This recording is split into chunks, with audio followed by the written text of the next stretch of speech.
Jansangram news, बातमीची सत्यता हीच आमची ओळख। भोंदूगिरी विरोधात माकपचा एल्गार, आज राज्यभर आंदोलन। अशोक खरात प्रकरण पेटले, 39 आमदारांवर गंभीर आरोप।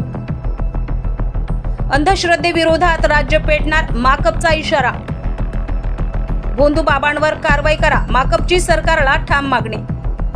राज्यात वाढत्या अंधश्रद्धा आणि भोंदूगिरीच्या घटनाविरोधात भारतचा कम्युनिस्ट पक्ष मार्क्सवादी म्हणजेच माकप आक्रमक झाला असून आज वर्धेत जिल्हाधिकारी कार्यालयासमोर धरणे आंदोलन करण्यात आले आहे।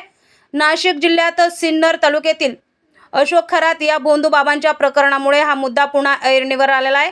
तंत्र मंत्र अंगारे धुपारे यांच्या माध्यमातून महिलांच्या आणि अडचणीत सापडलेल्या नागरिकांचे शोषण केल्याचे गंभीर आरोप या प्रकरणात समोर आलेले आहेत। विशेष म्हणजे या प्रकरणात काही लोकप्रतिनिधी, अधिकारी तसेच तब्बल 39 आमदार सामील असल्याचा आरोप माकपने केलेला आहे। त्यामुळे राजकीय वर्तुळात एकच खळबळ उडालेली आहे। माकपने सरकारकडे कठोर कारवाईची मागणी करत अशोक खरात आणि त्याच्या साथीदारांवर गुन्हे दाखल करणे, संबंधित आमदारांची नावे जाहीर करणे आणि त्यांच्या राजीनाम्याची मागणी केलेली आहे।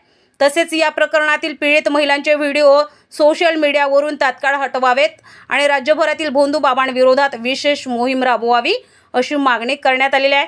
अंधश्रद्धा निर्मूलनासाठी प्रत्येक पोलीस स्टेशनमध्ये स्वतंत्र कक्ष स्थापन करण्याची आणि जादूटोणा विरोधी कायद्याची कठोर अंमलबजावणी करण्याचीही मागणी करण्यात आलेली आहे।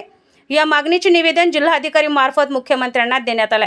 दरम्यान या आंदोलनाला राज्यभरातून वाढता पाठिंबा मिळत असून सरकारने तातडीने कारवाई करावी असा इशारा माकपने दिलेला आहे। यावेळी भैयाजी देशकर, यशवंत जाळे, चंद्रभान नाकले, विनोद तळस, अनिल चव्हाण, पांडुरंग राऊत, दुर्गा काकळे, आशा इखार यांच्यासह अनेक पदाधिकारी उपस्थित होते। रविराज घुमे, जनसंग्राम न्यूज, वर्धा।